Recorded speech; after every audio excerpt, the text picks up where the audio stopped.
everyone, and welcome to the Atomic Cinema Experiment. I am Peter, and joining me, as always, is Tara. Greetings, citizens. Did you enjoy the dramatic pause before the is Tara? Yes, epic introduction. Yes. Well, you know, I gotta keep the energy up. I gotta keep the mood up. I gotta give the show a bombastic introduction that the standard can be set and the people know what they're in store for over the duration of the next, I don't know, 4 hours, whatever this is going to be at. You need to get one of those giant drums with like the balls at the end of the drumsticks that bum bum bum bum bum bum bum. Ah, okay, all right. Tara. Yes. I get a cymbal clash after I say it as well. Bum bum bum bum bum bum bum bum bum Tara. Greetings. We are a science fiction movie podcast. Every week we watch a movie and we get together and we discuss it at length. Some may say too much length, but you know, that's what it is. That's actually not true. Most people are actually quite fond of the meatiness of the show. Oh, sorry, the vegginess of the show. Tara's vegan, you see. I mean, some people have long commutes. Yeah. Yeah, absolutely. Makes sense. They wanna break down. We do, you know, a non-spoiler section or a spoiler section and a non-spoiler. Yeah, I did it right the first time. Yes, it was right the first time. I doubted myself. Yeah. So, you know, it's gonna make the episode longer. And then a breakdown per scene, plus like we need a tangent from like every single scene. So. Yeah, exactly. So this is what the show is. And yeah, there was just a conversation between two friends. There was one comment actually recently that said we disrespected the film we're talking about by cracking too many jokes. Oh. I'm like, I mean, can't really disrespect a movie. Like, I mean, you can. I don't know if that's. Yeah, I don't know if that's real. Yeah, I don't know if that's a real thing. So some people on the internet can be really hoity-toity. So I buy that it's a real thing. Well, I mean, everybody, you know, has something stupid that they like. But we're allowed to judge them for it. Yes, Zack Snyder fans, for example, have Zack Snyder. That's a thing. So yes, the Buffy stuff. How? No. Did you just call me fat? How dare you? How dare you? Yeah. It's all right. So no, it's not all right. You don't get to say it's all right. You're the one who's pissed me off. I'm the one who gets to say when it's all right. I was literally about to introduce the movie, and you took it to a place. You took it to a dark place. But I'm not a Whedon person. We already know this. This week's film is Predestination. This is continuing our sort of on and off again time travel season. We're kind of like dabbling in time travel every few weeks. The idea being that eventually we'll do a top 10, probably the year's anniversary of the show. Next April we're going to do like a top 10 time travel movies, and that'll be fun. Although no, that's not going to be our first countdown, because the first countdown we're going to do is our top 25 sci-fi movies of the decade, which is coming up very soon because we're getting near the end of the year. I know. I watched some stuff. You got some homework.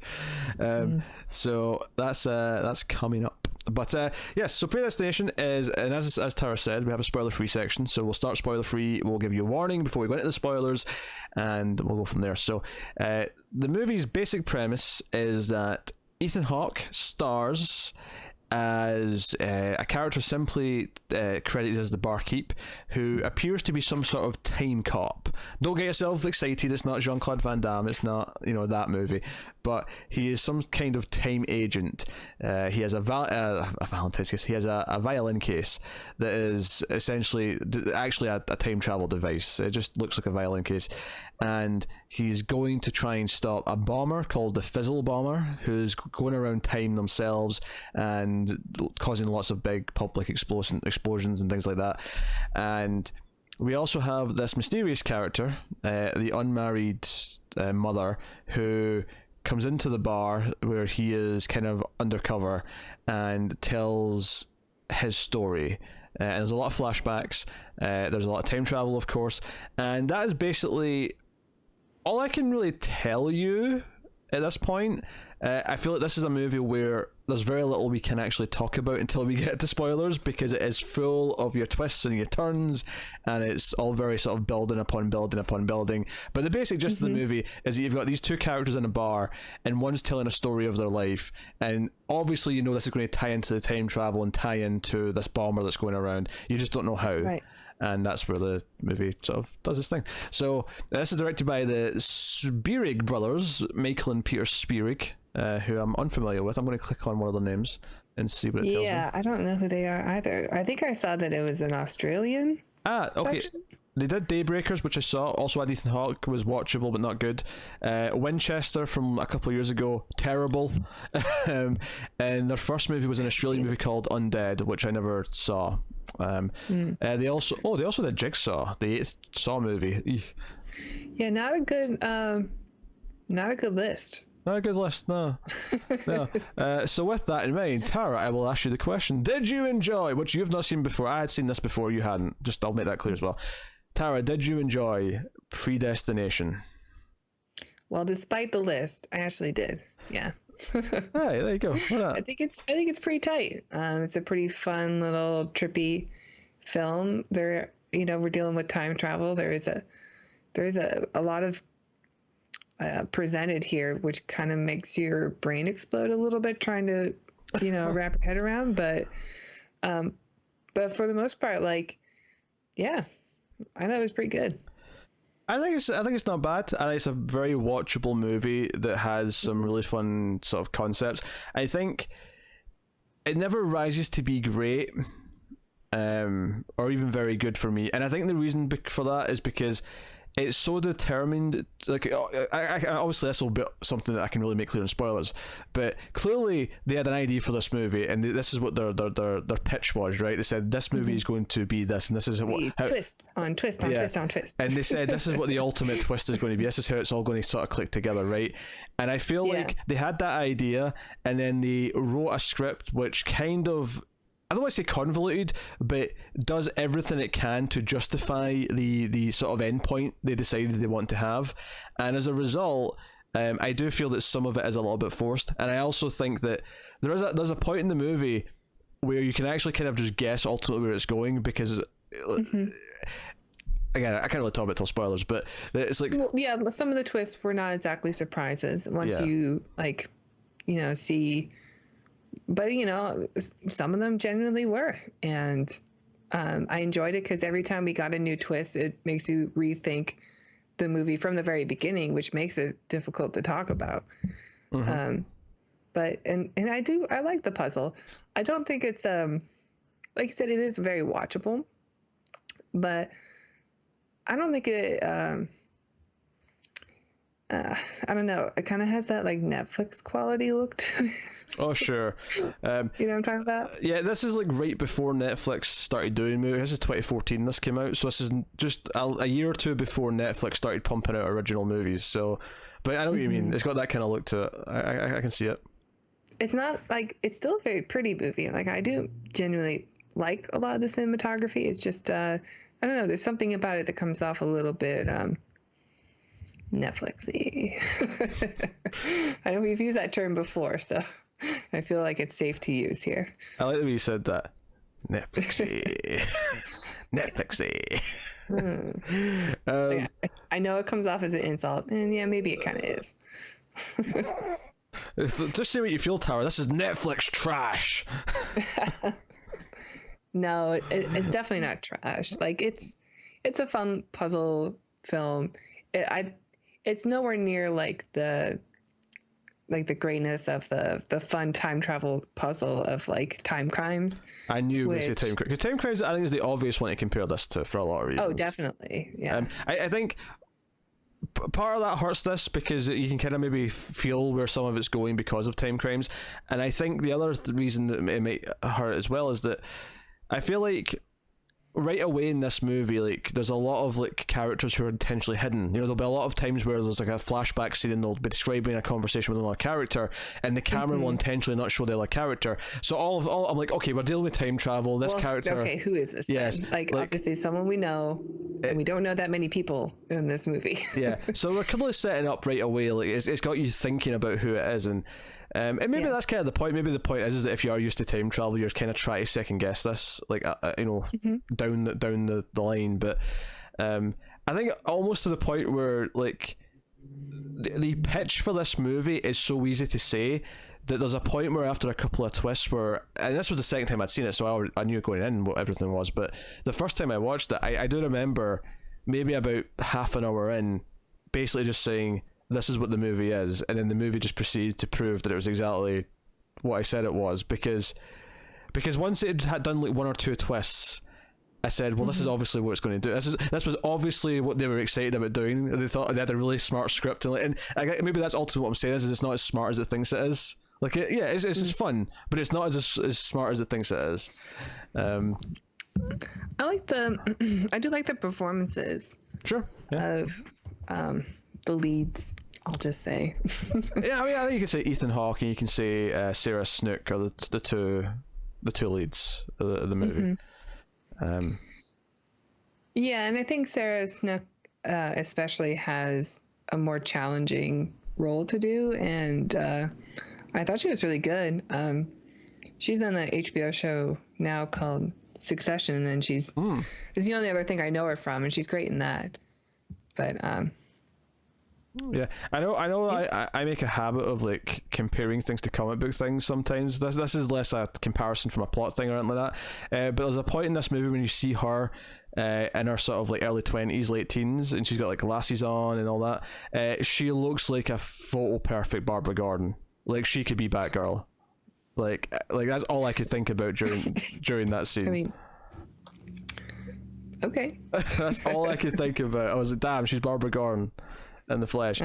But you know, it's fine. That said though, Jane Levi is my number one pick for the record, but I mean, this Snook character, Jane Levi, she was the lead in The New Evil Dead. She was lead in Don't Breathe. She was on a sitcom called Suburgatory. She's in a new musical thing that's starting on one of the networks in January. Sorry I asked. I'm so sorry that I have like a list of things that I can give you, alright? No, is it just Barbara Gordon, or do you have like everybody in your head on who's going to play what? Oh no, it's just Levi's just been perfect for Barbara Gordon for a while. I don't have someone for everyone. Like, you could ask me who I want to play Batman. I don't know. Joker, I don't know. Only the ladies. I don't know. I don't have one for Catwoman or anything like that. Or okay, not Anne Hathaway. Not again. I didn't say Anna Hathaway. I don't know who I'd pick, but I don't know. Anyway,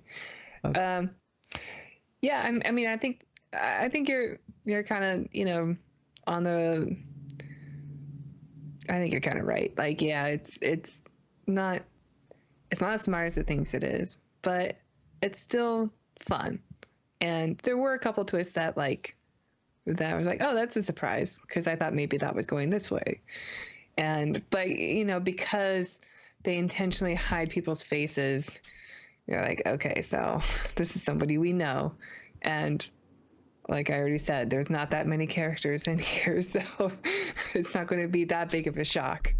Yeah, I mean, honestly, I guess even the opening scene has faces being hidden, and it's like, well, like clearly we're going to do some reveals about time travel where, okay, someone's went back and they're there, or someone's there, and like we're going to do that. And having seen Time Crimes, which is a better movie, Time Crimes is a better movie, and I think what Time Crimes does really well compared to this one is it doesn't try to get overly complex. Well, this movie does get more complex than it's probably than it should, right? It probably goes a bit too far.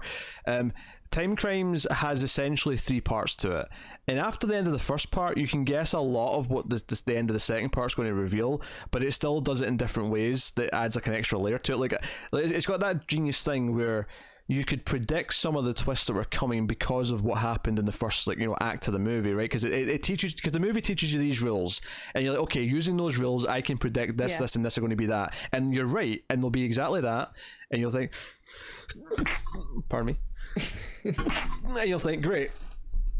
But then it'll add this extra layer on, well, there'll be this extra twist on top of it that you didn't see coming, and it completely changes the rules again. And you're like, oh, that's really clever. And then you're sort of thinking about where it can go from there.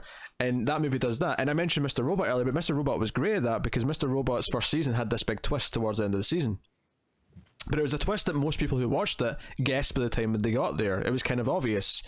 But the great thing what they did with that twist is that there was a second twist that came with it that no one had ever thought of, and it was like this mind-blowing moment of like we thought we had you figured out, and then it was like, nah, you knew what I wanted you to know.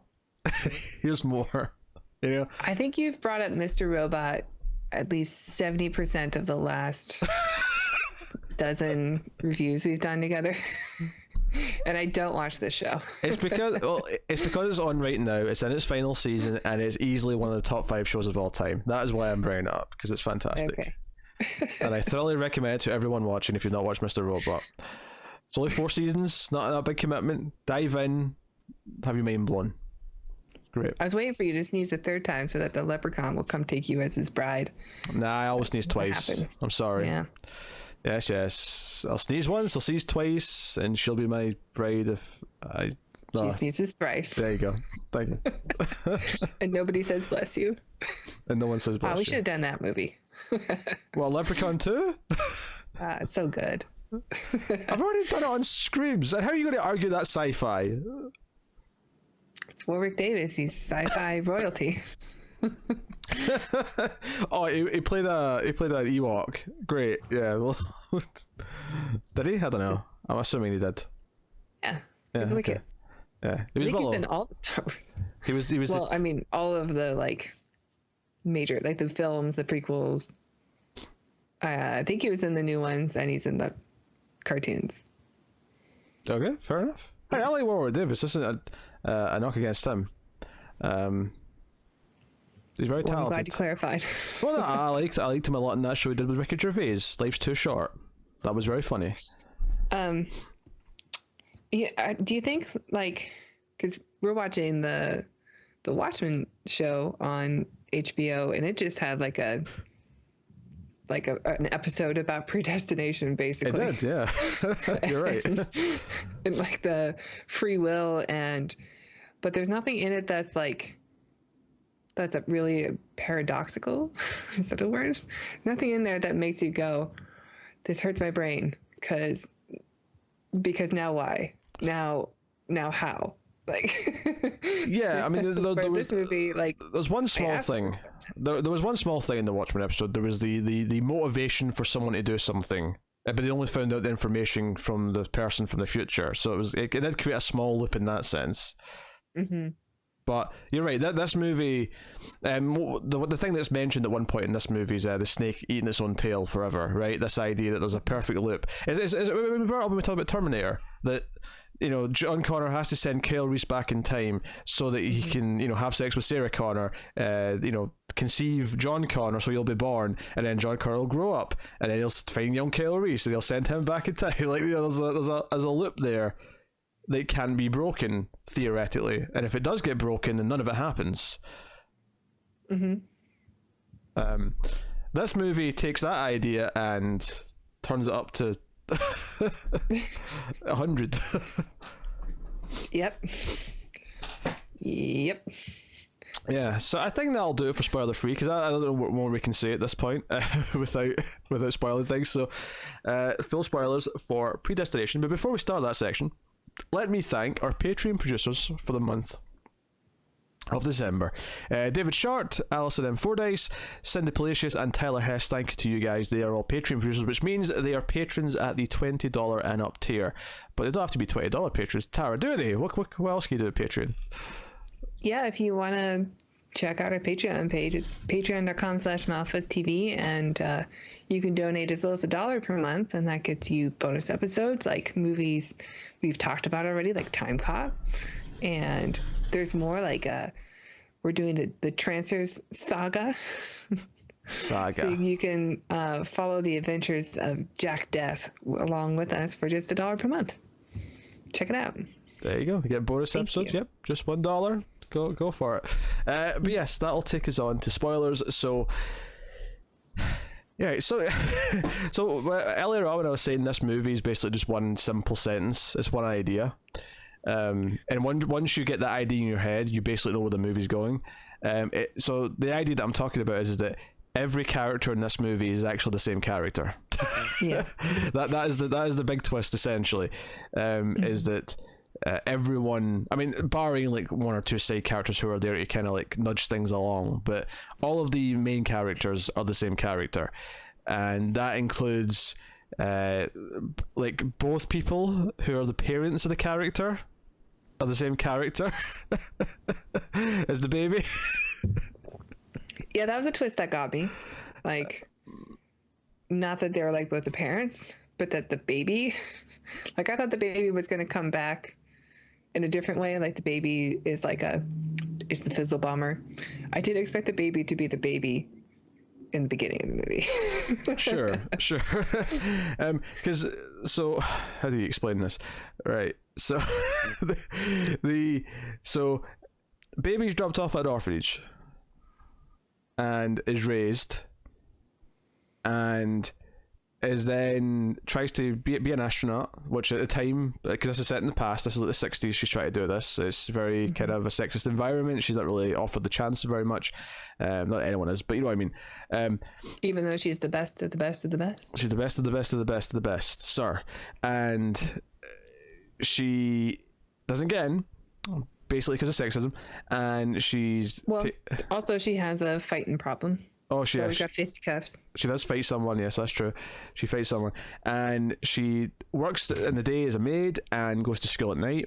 And she runs into someone. And despite the fact that she's always been adamantly against love, she's always claimed she doesn't want love, but that's actually secretly all she wants. She bumps into an older gentleman.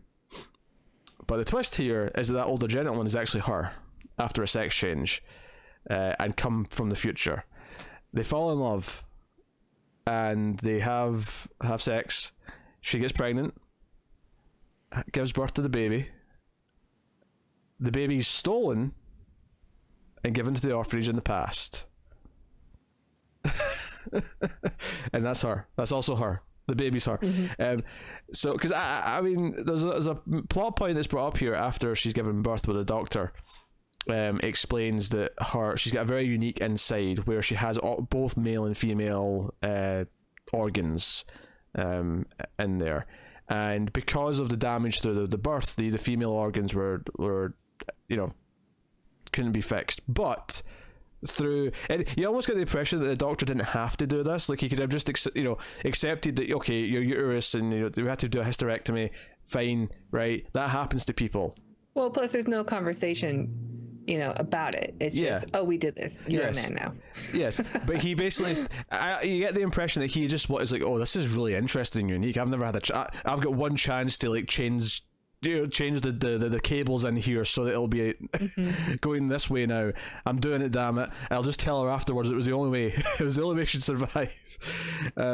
So, which is an interesting question in the first sense, that this is someone who's essentially forced into a sex change, which is, typically sex changes are something that is desired by the person seeking the sex change. Yeah. So that's a kind of an interesting concept in its own right. But and then that person continues on and becomes a writer, and that writer goes into a bar one night and chats to Ethan Hawke, who is there, and he's there as a time agent. But of course, we find out the movie opens with a time agent getting burned in the face and having to have reconstructive surgery all over the face. He has to have his face off. Is that drugs for that man. Is that a reference to the 90s John Woo film Face Off? Face Off? Yes. I don't think that one holds up. I think Con Air holds up wonderfully. I don't think Face Off holds up. Oh, it might be spectacular. I don't remember. I remember hating it when I watched it, but it might be better now. All I remember is you're going to have to take the face off, and then no more drugs for that man. it always bugged me in Face Off that their bills didn't change. Like, I'm like, you're telling me that this is like, John Travolta's face on Nicolas Cage's body, but it's just John Travolta's body. What are you talking about? Like, there was no effort to give them the different bodies like that they should have. Yeah, why not just hire two people who have the same build? Yeah, that's maybe the first thing you would do. Yes, or spend a lot of money on weird CGI. I don't know, but yeah. So after this reconstructive surgery, it's Ethan Hawke. Ethan Hawke has to lure younger self to the past to fall in love with even younger self, and then steal the baby himself and give it to the orphanage, so that all the timeline stays intact. And then, of course, if you're not going to guess it yet, even older Ethan Hawke is the Fizzle bomber, because he believes he's saving people. But he's doing it. I mean, they did establish that because of all the time traveling, like, it kind of causes, I don't want to say schizophrenia, but it was some kind of like mental, I don't know, degradation that happens with each one. Yes. So he kind of goes crazy and he thinks that he's saving people, but really he's just blowing people up. Yeah. He's causing more deaths, or maybe just as many. I don't know. He's a raving lunatic at the end. There's no doubt that he's not all there. But he still has a side that loves. Does a set loves, and of course the movie ends with Ethan Hawke, who's like, the one we've been following for the most part, shoots older Ethan Hawke, who's the bomber, and presumably is now going to have to become the bomber. We don't usually recap the whole movie like that so quickly, but the reason I'm doing that is because you kind of have to understand the sequence of events to talk about all the individual scenes that are going to happen in a minute. So yeah, we did that in like 10 minutes. That's just your overview. We're about to dive in properly, but that is the overview of like what's going on in this movie.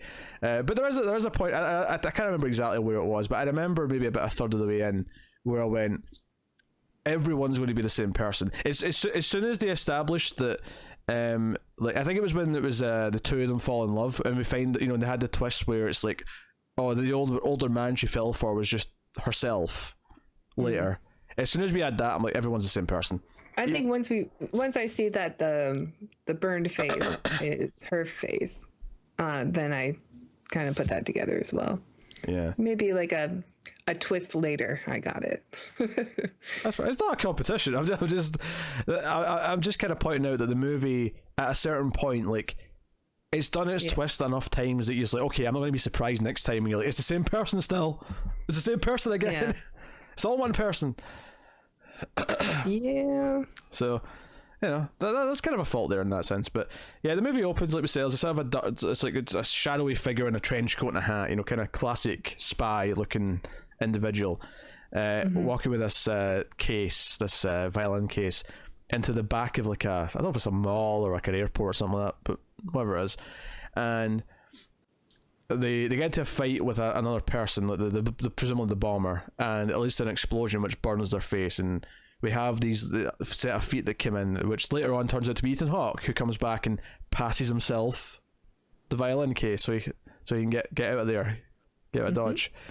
And he wakes up burned. He's had his face reconstructed, and he's given his mission, and he ends up in a bar in the 80s in New York, and in walks at this point, obviously we know it's Jane from later, but as a man, comes in, sits down.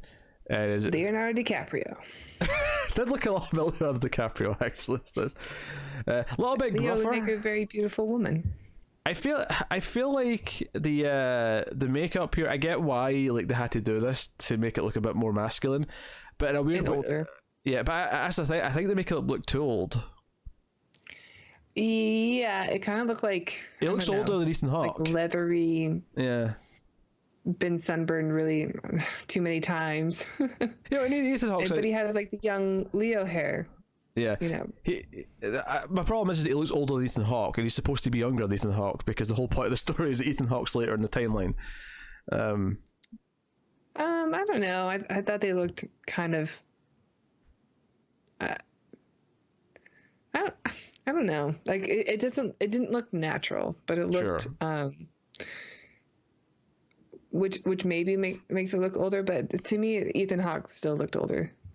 And I suppose actually thinking about it, it makes sense that Jane has these weird organs that are like got both sets, because her parents are herself. Yes. So why does she exist? I mean, there was a point in this episode where I thought there was incest happening, and I said, no, there's no incest happening, it's just all masturbation. Yeah.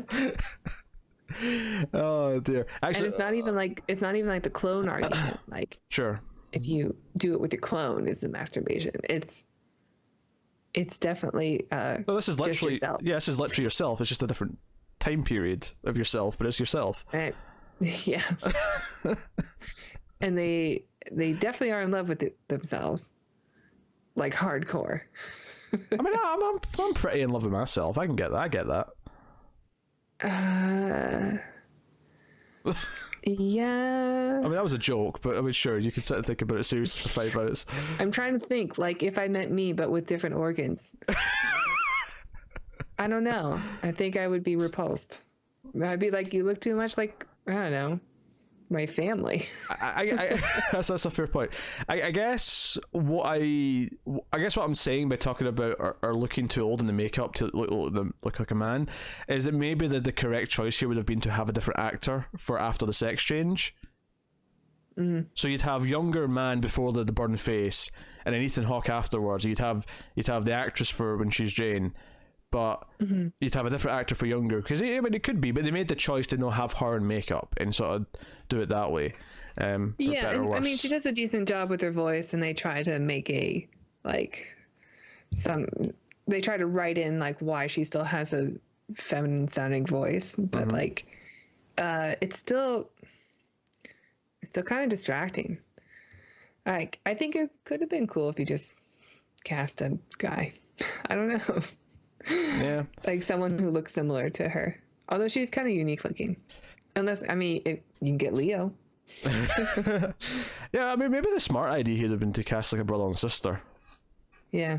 Maybe that would have been like the smart move. Except they have that scene. Oh, yeah, well, they make out and stuff. Yeah. That's a good point. That's a good point. That'd be an acting challenge, wouldn't it? Okay, we're professionals. We both want to be actors. We're professionals, damn We're doing it for the art. Gross. Oh, incest. A game for the whole family. Gross. Do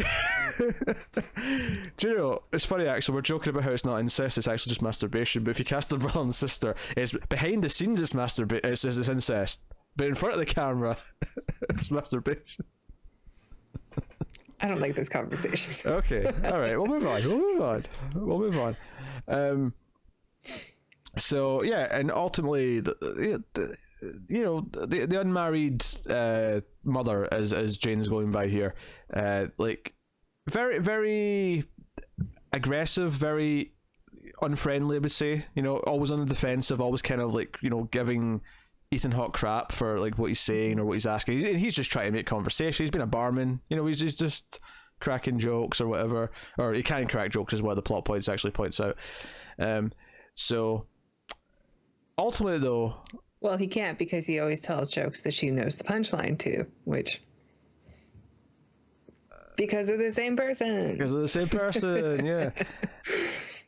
And but ultimately there's this bet, like, you know, if he could tell a story that's, you know, more extreme than anything that Ethan Hawke's ever heard, then that, you know, you'll give a free bottle of whiskey or whatever it was. And so begins the flashbacks. This is kind of where this movie really begins, where the core story really starts, and we get Jane's childhood, and how she was like an aggressive little girl who'd get into fights. And I actually did laugh out loud. There's a scene where she's sort of looking outside the orphanage, and there's like a mother buying her daughter ice cream, and she looks really jealous, and she runs out, and this car almost hits her and just stops in front of her, and Jane, instead of being scared, just punches the headlight like a little Terminator. I know. I know. Well, it's all that testosterone she has, right? Does she have testosterone yet? She's got male organs, I suppose, but they do say later on she has to take testosterone. I can say it properly. I don't know. I thought she's an angry little girl. I don't know. Did you never feel the need to punch headlights as a child? No. um, but as far as I know, like, just the one sex. So stop putting this down to the dual nature of our innards. This could just be a temper problem. Oh, okay. I mean, it's not, but I'm just, for the sake of argument here. There's a great visual, her punching the headlight. And then, we see that, eventually she doesn't have really a lot of opportunities to do things. And this guy, what was the character's name? The recruiter, the recruitment dude. Mm-hmm. Mr. Rogers. I think it starts with an R. Ew. There ain't any R's here. What the hell? What's the order of this cast list on IMDb? I don't know. Robertson. He is so far down the list. But he's like our third guy. He is. He's like the third main, technically the second main character. But like, is the little girl getting the ice cream like the build over heave? His character? That's not fair.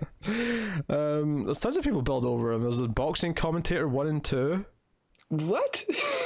Lab technician Jerry. Dirty hippie. Man, he must have pissed off the people on IMDb. Baby Jane 1. Yeah, he made somebody angry. Yeah. Baby Jane 2. Whatever happened to Baby Jane? 1. That was a terrible joke. How dare you?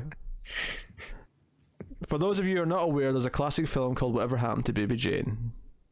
It's great. It's pretty good. Seen that one. As have I. It's a pretty good movie. I recommend it. So, we get her history, and she's basically enlisted. He's there to recruit her into this. Like, we're looking for young women who don't have any attachments, they don't have any loved ones. And I'm like, okay, yeah, make her depressed. That's a good way to start this pitch. But the idea that you can possibly become an astronaut, and we see that she's gifted with math and science, so she naturally takes to it. And I mean, probably those male organs. Just kidding. As long as you're the one cracking the sexist jokes, I mean that. Yep. I'm taking no part in it. I'm keeping far away from I know. any of that. You're so woke. I have a science degree. Also, I don't want slaughtered in the comments. Also, I forgot the point I was going to make. Must be those male organs. Is that going to be your catchphrase for the rest of this?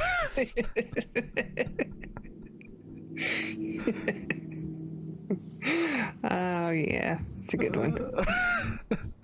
So she goes to the test, and it's supposed to be like all people who are like good at math and science, but like she even says half of them are prostitutes, and for some reason they really care that they're all virgins, and they want them to basically be there for the male astronauts. It was basically the gist of it.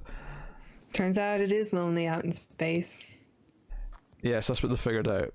So she gets an interview and she's asked these questions, and she cracks a little joke, and it's an innocent little joke, and the guy's like, "Do you think this is a joke, Jane? You're not taking this seriously, little girl?" Like, that's his attitude.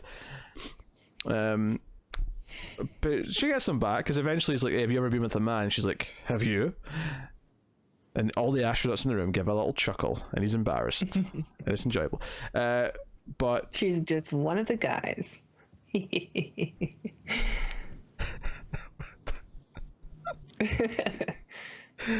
Oh dear. So we see her go through a montage of like training, and she's good at the VR tests, and she's good at all these other things. Well, not VR, because it's like the 60s, but you know what I mean. Like, she has this helmet on at one point. Actually, yeah, it definitely would have made me throw up. Actually, what is this helmet anyway? Like, I don't buy the 60s had this tech. I don't think so. I never thought about maybe it's just like a screen in a helmet. Yeah, but think about how like a tiny 360 theater. Yeah, but think about how chunky like TVs are in the 60s. It's not those flat screens or anything like that. Like, this is, I don't know. Maybe it's not really like a a screen. Maybe they're all just on LSD and they put helmets over them. It's whatever whatever just comes to their head. I never thought about it during the scene itself, but now I'm thinking that was made by the 60s, and I'm like, yeah, look what the hell are these VR headsets. It looked very mod, but yeah, you're right, it doesn't fit. It looked very mod. Tara. Yeah, 60s mod. No, that's a thing. That's a style. MOD. Oh, I thought you were shortening modern to mod, like you're trying to be hip. Maybe it comes from that, but mod 60s is like a look. It's a style. I'll let it fly. I'll let it fly. I'm gonna sneeze again. Yeah, I'm not the check out my Insta. I don't have an Instagram. So. Oh, bloody hell. Also, I'm just not that cool. Poppycock. I don't think this is a big twist. I do a science fiction movie show. What are you talking about? I'm the coolest person I know. Yeah. Hey. Mom says I'm the coolest guy in school. Yeah. Hey, you agreed to do a show with me. You must think I'm at least partially cool. I think you're on my level. Whatever that level is. all right. So she gets kicked out, though. She gets into a fight, and it's not actually the fight that gets her kicked out. It's because they do a medical scanner and don't tell her that she's different. You know, we don't find out till later, but they're like, oh, this disqualifies her from, you know, being on the crew and being in the program. Astronauts can't have sex with her now. Oh dear. Yeah, I mean, I'd love to give you some sort of rebuttal to that, but yeah, that's essentially what it is. That's what he's saying.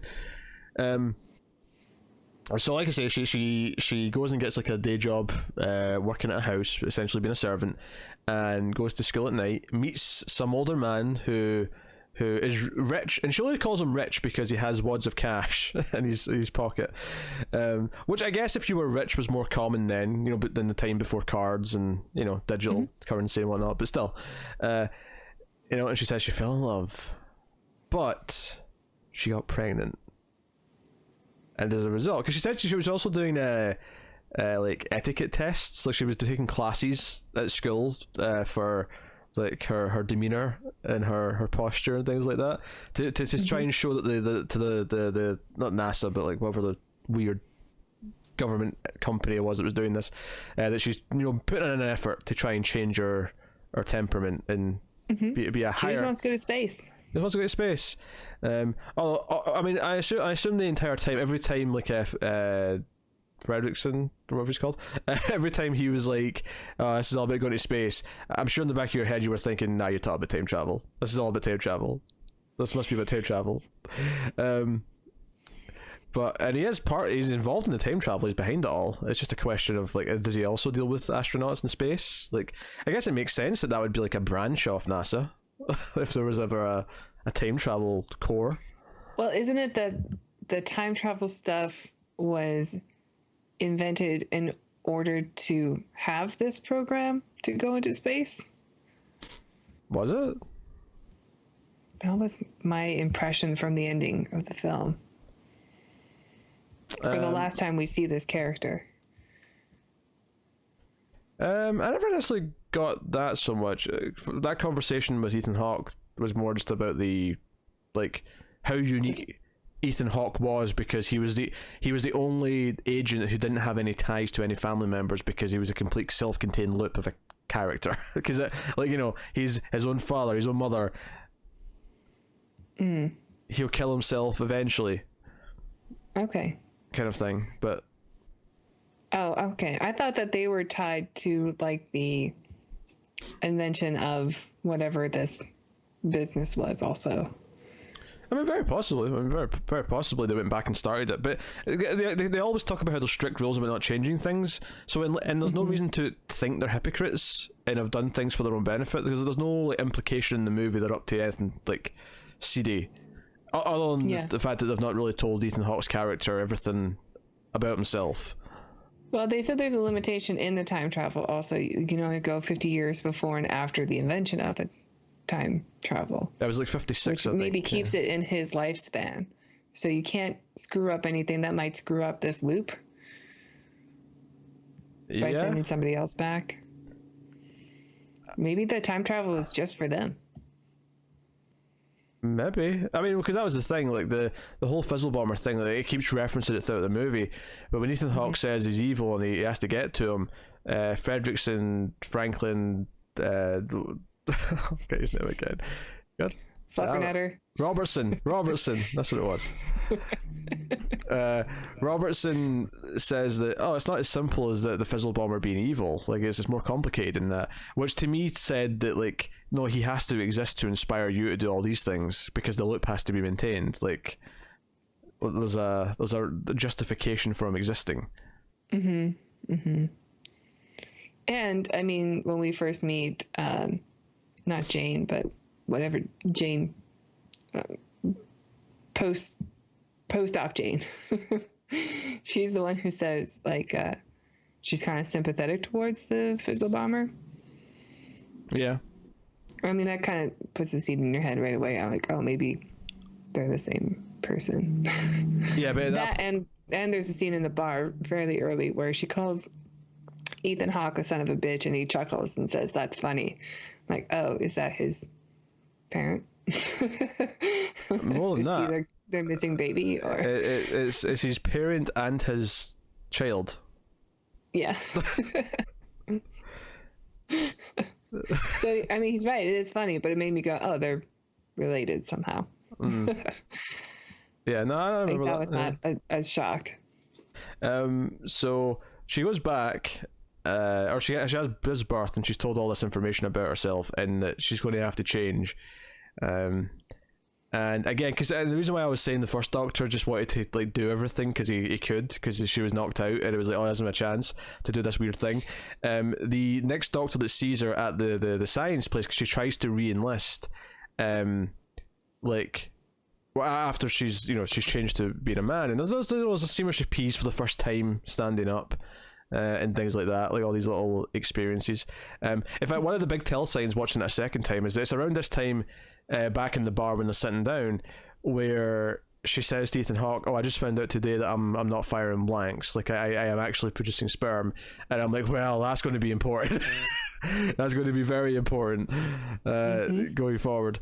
But that even this Doctor here, like, doesn't have to inspect her or him. I mean, it's confusing what pronoun to use at this point, because it is a him now, but, like, we're dealing with one character also.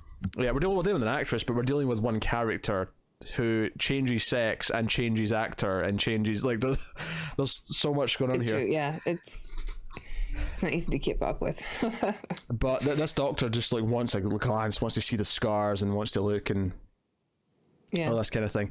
And then ultimately, after this, we find out that, okay, so she becomes a writer, and that kind of takes us more or less, I mean, obviously a little bit of a montage there, but it takes us more or less up to date to here. And at this point, plus she's still dealing with the trauma of losing a child.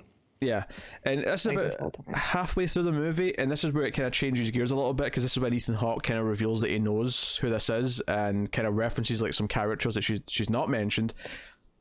And he's like, hey, how about you come and I'll give you a chance to face the person who did this, because something that Jane keeps saying is that I want to get the bastard who impregnated me. I want to, like, give him what for, like, because he did this to me, he ruined my life.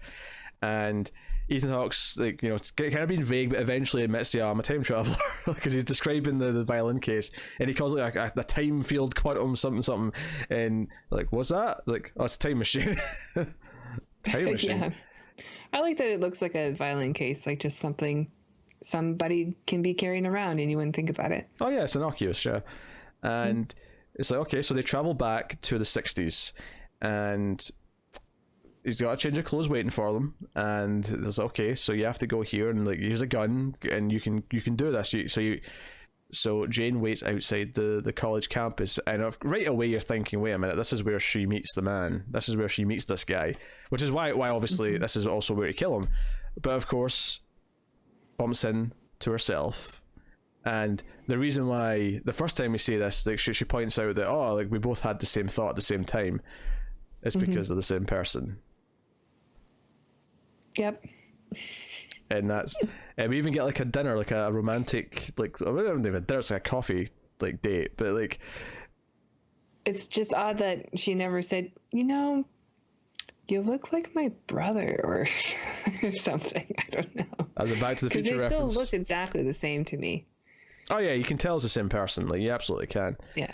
But I guess if you're that lonely, maybe you just. And if you're that in love with yourself. Yeah.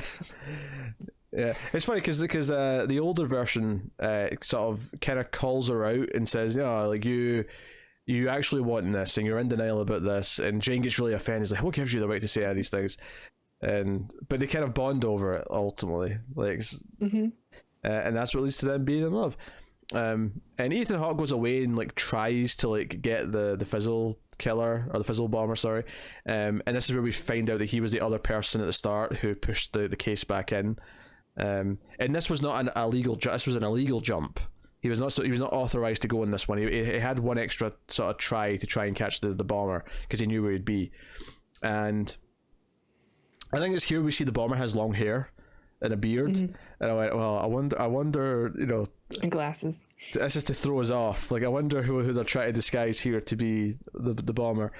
And so like there's all these fun little bits that sort of come together like that, and eventually Ethan Hawke like has this conversation with Robertson, steals the baby. This is where it kind of really spells out what it's doing, because this is where Robertson says, like, you're complete closed loop. Like, there's no one at either end of your life that comes or goes from you. Like, you're completely closed, which is kind of spelling out exactly who he is. Because after this, he comes back to pick up old man Jane, if you will, and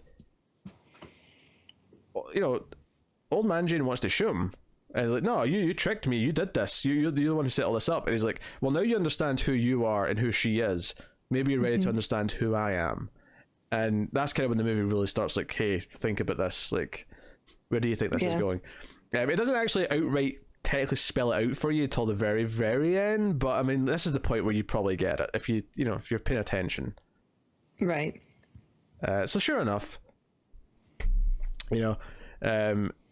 from this point, obviously he takes, old man Jane to be an agent, and this sort of like lines back up with the bandages and the explosion, and then eventually becoming Ethan Hawke, right? So that's all kind of closed off. We understand that, and then yeah, I don't like this whole like face transplant where you look like where you have a different shape, because isn't it like it's the bone structure? I mean, yeah, like some fat will change your face, but mostly it's like the bone structure that changes your face, and they have such different bone structure. Yeah, they don't look anything alike, but they wanted a twist though. That's why you don't see it coming too early, because if this was the same actor again, you'd be like, well, I can see where this is going. It's true, but like he's got like that narrow face. Oh, he does. Ethan Hawke has a very narrow face. This is true. Yeah, and like his eyes are different, and I don't know. Like it's fine. It's fine for the sake of the story, but I can't help but think about it. Yeah, when I'm watching it. No, that's fair.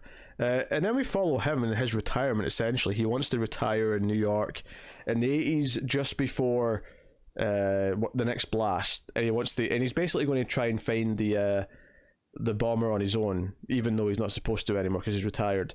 But one thing that happens is that his violin, his time machine, is supposed to like basically stop working. It's got like a timer on it or like a jump limit on it, and then eventually it's going to say, like, you're no longer active, so this no longer works. Not quite self-detonate, but like essentially just breaks itself. Yeah. But there's an error. It comes up saying error, and it still works. And this is kind of leading to the idea that he can still time travel, so he can be the fizzle bomber. And he meets like a woman in an antique shop. He kind of hits it off, and then he finds the fizzle bomber based on the evidence that he picked up. He got like a bomb fragment from the the first scene, and obviously the fizzle bomber's himself with longer hair and glasses and a beard and really bad teeth for some reason. I don't know why he decided to stop taking care of his teeth when he went crazy. Mercury he's been drinking, I guess. I don't know. I guess. But he's like, no, I'm saving people because I blew up this guy who was going to do something else. It was less casualties. and Ethan Hawke shoots himself, shoots the old man Ethan Hawke, and we end with a sort of like just a series of like shots showing like baby Jane all the way up to Ethan Hawke, and like the retirement age, and like, all the stages as it went through. Just in case you didn't get it. Just in case you didn't get it. And that's where the movie ends. Oh. And that was especially recappy even for us, because usually we'll have more thoughts per scene kind of thing, or per section. But this movie is so like detail orientated in terms of what it's doing, right? Mm-hmm. I mean, that's okay. I'll go to bed early tonight. I'm just like, like I think it flows well enough. Like I think you're kind of into it when it's going. Yeah, I definitely was, especially, you know, once Ethan Hawke at the bar was like, okay, I'm a time traveler, do you really want to know what's going on? And then I'm like, okay, here we go. Because we've had a lot of sad stories so far, but like I said, I just can't wrap my brain around just the beginning of it. the whole, okay, but then how does she exist in this universe?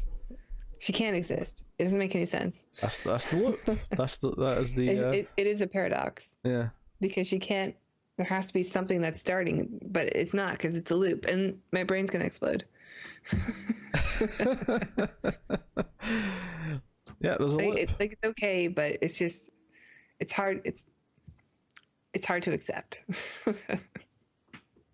That's kind of the fun of time travel, though, right? Is that you have stories like this, and it's kind of fine, but. I think for me, the ultimate kind of like the thing that really kind of stops it from being great, outside of just a general feeling of you know exactly where it's going, is I don't think the actual reveal of the bomber being Ethan Hawke, like I feel like that needed more to it. Like it needed more of an actual like debate, or more of an actual conflict between the bomber version and like the main Ethan Hawke version. There needed to be more of an actual like conflict of morals or something like that. But it's over in one scene. It's like one quick scene and it's done. Like the movie's just ready to wrap up at that point. Yeah, I agree. It does seem kind of abrupt. And also the whole "I love you, now we can be together" thing. Like I think I just needed to feel like they were more in love by the time they got to that point, for me to be like, oh, like they really are in love with each other. Like I sort of got that from like the Leonardo DiCaprio scene, but like I think I just needed a little bit more in order to be like, oh, so he's just also trying to like be with himself because he still loves himself from the past, and like wants them to be comforted because he's lonely. Yes. It's a lot. It's a lot. Like I say, I think they had this idea that, oh, every character's going to be the same person. That's where the movie goes. And I think this would make a better book than it would a movie, because I think you can, without having to see everybody, I think that would be interesting. And I think maybe this is a book. I think I saw that. I think it's the Heinlein book. It's a science fiction author. Yeah. Unless I'm getting that confused with the Twilight Zone. No, I mean, I could see why this would work better as a book, or even like a radio play. Mm-hmm. It's just anything where you can't see the people. Yeah, I think that's just an unfortunate limitation that you can't really get past. I mean, they try by casting two very different looking people, but then it's kind of hard to wrap your mind around. I think like that's a problem, and I think there needs to be more of a moral debate. And I think that the bomber needs to be a bigger deal. Like at the start of the movie, it feels like, okay, it's all about the hunt of this bomber. But once Jane starts telling her story, you just kind of like, he just goes out of the background, and the bomber's like just almost an afterthought from that point on, and it's not a big deal anymore. Yeah, that's true. So there needs to be more danger. There needs to be more, because I mean, he says at the end like, "Oh, your next one in a few days' time is going to kill 10,000 people," but I'm like, I need more than that. I need their actual like. No, I need to see like, you know, it's time travel. Show me like the aftermath of it. Show me like the newspaper where there's just bodies lying in the street, and give me this sense of like, no, we need to stop this. This is a big deal. There's a time traveler causing. Show us the giant psychic squid in Manhattan. You know, that's for someone who gave me shit for bringing up Mr. Robot, you've brought Watchmen like 2 or 3 times. Well, at least you and I have both watched it. We still have to explain it for the audience, though, because the audience hasn't necessarily watched it. Well, they should, because it's brilliant. Although we don't know how it ends. We don't know how it ends. We got one more episode. But like Dr. Manhattan, we're experiencing time differently, and we're recording this in advance. So by the time you're watching this, we will know how it ends, but we don't know how it ends right now. Right. So I'm saying it's brilliant because I already know it's brilliant. But when I experience it, I'll be surprised that it's brilliant. Well, this one was definitely time travel, at least. There's been one or two before I went into it where I thought they were time travel, and then it's like, oh, this isn't time travel at all. But this was definitely time travel. There's actually there's time agents and everything, all sorts. Yep. I mean, I thought the face melting scene was pretty brutal. Like, I liked seeing the effect of the explosion and like, oh, the guy's face, it's gory. If anything, it kind of like.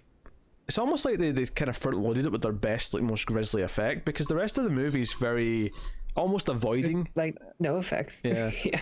So I wonder if that's maybe it peaked too early in terms of like flair, like in terms of cinematic flair. Maybe. And I get that you want to start with a bang, and then Yeah.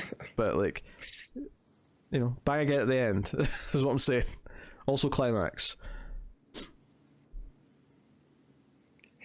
Yeah.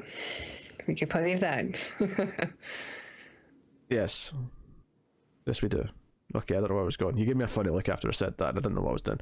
All right. Well, I mean, like, because you're talking about bang, and I was thinking, yeah, they definitely bang.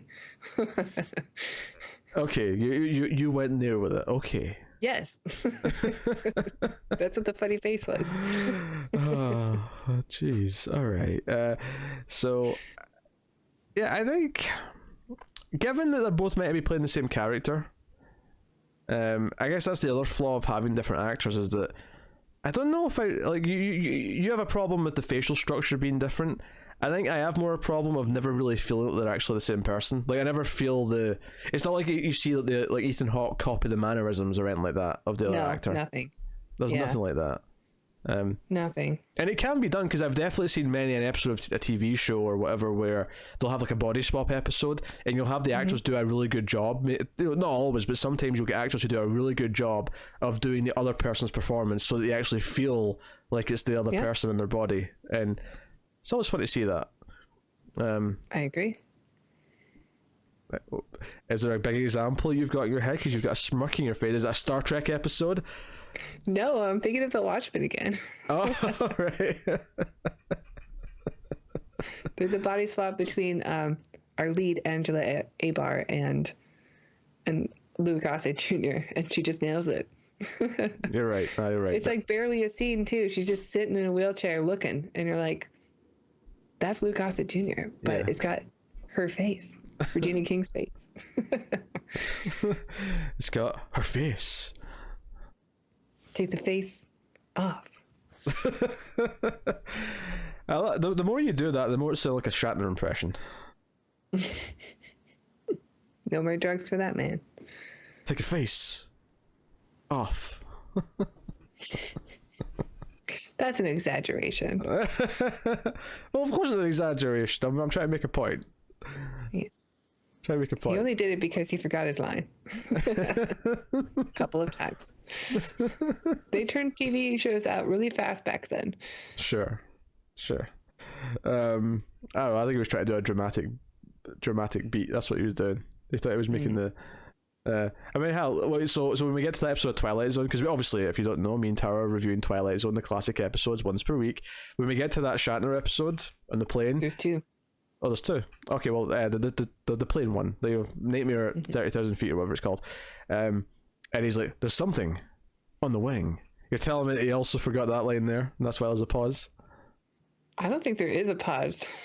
I'm sure there's a pause. Every impression I think you're thinking of like a parody of it. Yeah, every impression I've ever heard puts a pause in there. Maybe it's just them being mean to poor old Willie, but yeah. Well, should we rate it? We probably should rate Predestination. I think we're probably at that point. What are you giving it? What was it predetermined to get? I think it is, and always shall be a 6. I think it's a 6. I think it's decent. I think the time travel is pretty clean. There's a paradox there, but so long as you you know, don't think about it too much. Like, yeah, I mean, it works. A lot of the execution is just a little bit, I don't know, I want to say cheap, but like I think you kind of nailed it in the beginning when you said like it thinks it's smarter than it is. Like we're one step ahead of you. Like not really, but I do think it's a pretty good attempt at making a complicated science fiction film, and the performances of the two leads are pretty great, and I mean pretty good, I should say, not great. I think the Sarah Snook especially had a challenging role, and she did a great job. I also agree they could have had a little bit more shared mannerisms, or like even a tick that they did, you know, that was kind of shared. Maybe it would have been too obvious, but a little something extra. Yeah. Anyway. No, I agree. So I kind of agree. I think when I first saw it, I think I came out of it thinking a 7. Watching it again, I think I am probably going to agree more with your 6. I feel like it's a decent watchable time. There's good things to like about it, but it never really rises to any sort of great heights where it kind of blows you away and makes you feel like, oh, this is so original and intelligent or whatever, you know. I think like Time Crimes, to compare it to that, Time Crimes, even if you started to guess where it was going, not only did I mention earlier that it has extra layers that it adds on as it goes, but it also has this sort of frantic kind of like almost horror movie-esque part of it where it's kind of tense because there's this kind of... There's an energy there that's not in this movie. Yeah, this is a very lackadaisical movie, but there you go. 6 out of 10 from both of us. That is it. So you can let us know, of course, what you think of Predestination in the comments. I will tell you what's coming next week, though. What next week's movie film is, because I don't remember. Do you remember? No. Is it a vote? You can say no. No, next week's movie is actually The Lost World, Jurassic Park. Oh, cool. So that's coming up. That said, Don't go into the long grass. That said, though, I think after that's the Patreon winner, and I think after that, although I think we have to swap these around a little bit, actually. Next week will be Lost World, don't worry, next week's Lost World, but I think the week after that, we'll be doing our countdown, our top 25 of the decade. Ooh, okay. So, get your homework. Gotta start watching some movies. Yeah, get your homework started. So that is that. So look forward to that. You can, of course, like and subscribe, ding the bell on YouTube, make sure you get the notifications. You can support us by rating the podcast on Apple Podcasts. Give us 5 stars. Tell us how amazing we are. Not because we're egotistical. Oh, well, maybe we're a little egotistical too, but mainly because it'll help more people find us, and that's really cool. It's a really good way to grow the show. You can also support us financially. How can you do that, Tara? Well, as I explained before, you can go to our Patreon page at patreon.com/MalafuzzTV. And again, if you donate as little as $1 per month, you'll get bonus episodes of The Ace. So check it out. You're right. I forgot we did that earlier, but I think it's fine to reiterate it a little bit. You can shorten the one at the end, though. You can shorten the recap. But yeah, and as for anything else, we can tell you about other things we're doing. Tara, why don't you promote something else from Malafuzz TV? Well, Watchmen's already done. Don't think we're going to be doing any other HBO shows for a little while. But I think, you can check out Screams After Midnight if you like horror movies. It's basically this, but with lesser hosts and but they tend to stay on track a lot more, so you can check that out. Do we? I don't know if we do. I don't know if I believe that, but... No, I said they, as in the host of that show. Okay. Yes. So that is cool. Also check out, if you like us, go check out our Twilight Zone reviews that we're doing. And check out our comic book podcast, DC Comics podcast, Comics from the Multiverse. That comes out every Sunday. You can check that out too if you like DC Comics. But that is us. So thank you very much once again for watching or listening. We always appreciate it. You can keep watching sci-fi movies and computer at Salsa. Yum yum.